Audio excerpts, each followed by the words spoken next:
प्रिय श्रद्धालु, जय श्री कृष्ण, जय श्री राम, जय श्री राधे राधे, जय श्री महाकाल। इस प्रवचन में आपको श्रवण कराएंगे भगवान विष्णु को भृगु का श्राप, शुक्र माता या भृगु पत्नी का पुनर्जीवन, इंद्र कन्या जयंती के द्वारा तपोनिरत शुक्राचार्य की सेवा, बृहस्पति का शुक्राचार्य बनकर दैत्यों को छलना, दैत्यों के द्वारा शुक्राचार्य का तिरस्कार, शुक्राचार्य के द्वारा दैत्यों को शाप, दैत्यों का पुनः शुक्राचार्य की शरण में जाना तथा शुक्राचार्य का प्रसन्न होना। व्यास जी कहते हैं, उस दारुण हत्या को देखकर महाभाग भृगु क्रोध से आग बबूला उठे। उनके सारे शरीर में कपकपी छूट गई, उन्हें असीम दुख हुआ। उन्होंने जाकर भगवान विष्णु से कहा। भृगु बोले, विष्णु तुम्हें सर्वोत्तम बुद्धि सुलभ है, तुमने पाप जानते हुए भी नहीं करने योग्य काम कर डाला।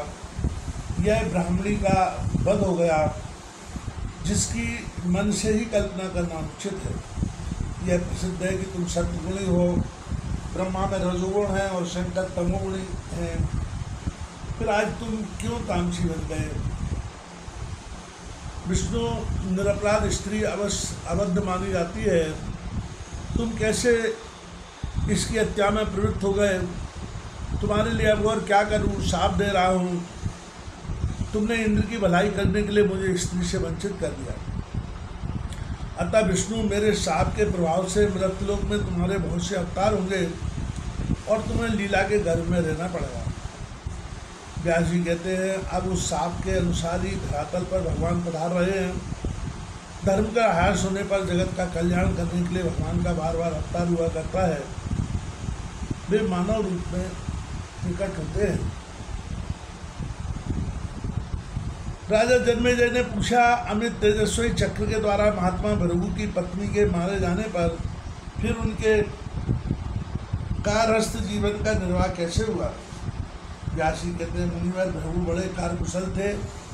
क्रोधवश भगवान विष्णु का साथ देने के पश्चात उन्होंने तुरंत पत्नी का मस्तक उठा लिया और उसे धड़ से जोड़कर कहा, देवी तुम विष्णु द्वारा मारी जा चुकी हो, किंतु अब मैं तुम्हें जीवित कर रहा हूँ।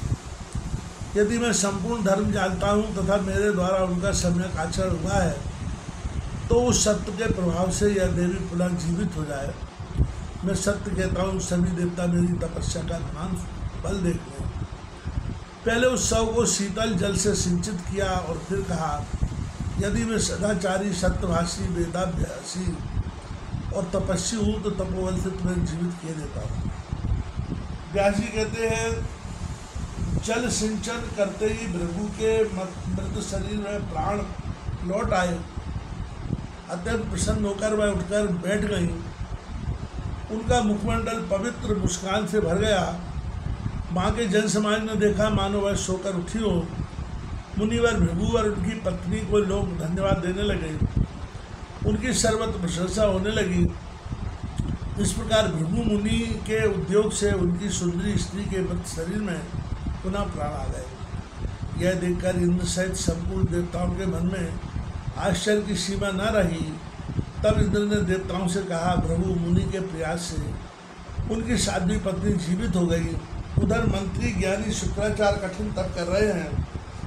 तप में सफल होकर पता नहीं वे क्या कर डालेंगे। व्यास जी कहते हैं, राजन शुक्राचार्य मंत्र प्राप्ति के लिए अत्यंत कठिन तप कर रहे थे। यह समाचार सुनकर इंद्र व्याकुल उठे। उन्हें अब नींद तक नहीं आती थी। तब मन ही मन विचार करके उन्होंने अपनी सुंदरी कन्या जयंती से कुछ मुस्कुराते हुए यह वचन कहा, पुत्री, शुक्राचार्य बड़े तपस्वी पुरुष हैं। मैं तुमको उन्हें दे चुका। अब तुम उनके पास जाओ। सुकुमारी, मेरे कल्याणार्थ तुम उनकी समुचित सेवा करके उन्हें बस में कर लो। जो व्यवहार उनके मन के अधिक अनुकूल हो, उन सब का उपयोग करके मुनि को संतुष्ट करना परम आवश्यक है। बेटी, तुम शीघ्र मुनि के उस उत्तम आश्रम पर जाकर मेरा भय दूर करो। जयंती का रूप बड़ा चित्ताकर्षक था। उसकी आंखें बड़ी बड़ी थीं। पिता की आज्ञा पाकर वह मुनि के आश्रम पर चली गई। देखा मुनि धूम्रपान कर रहे थे। उनके सर्वांग पर दृष्टिपात करते ही पिता की याद आ गई। तब उसने केले की एक डबूरी लेकर उससे मुनि के ऊपर पंखा जलना आरंभ कर दिया। अत्यंत भक्तिपूर्वक पीने के लिए ठंडा जल सामने उपस्थित किया। वह जल सुगंधित पदार्थों से सुवासित कर दिया गया था। मध्याह्न काल में वह वस्त्र को ही छत्ता मानकर उससे मुनि पर छाया करने की व्यवस्था कर देती थी। उस सुंदरी ने पूर्ण रूप से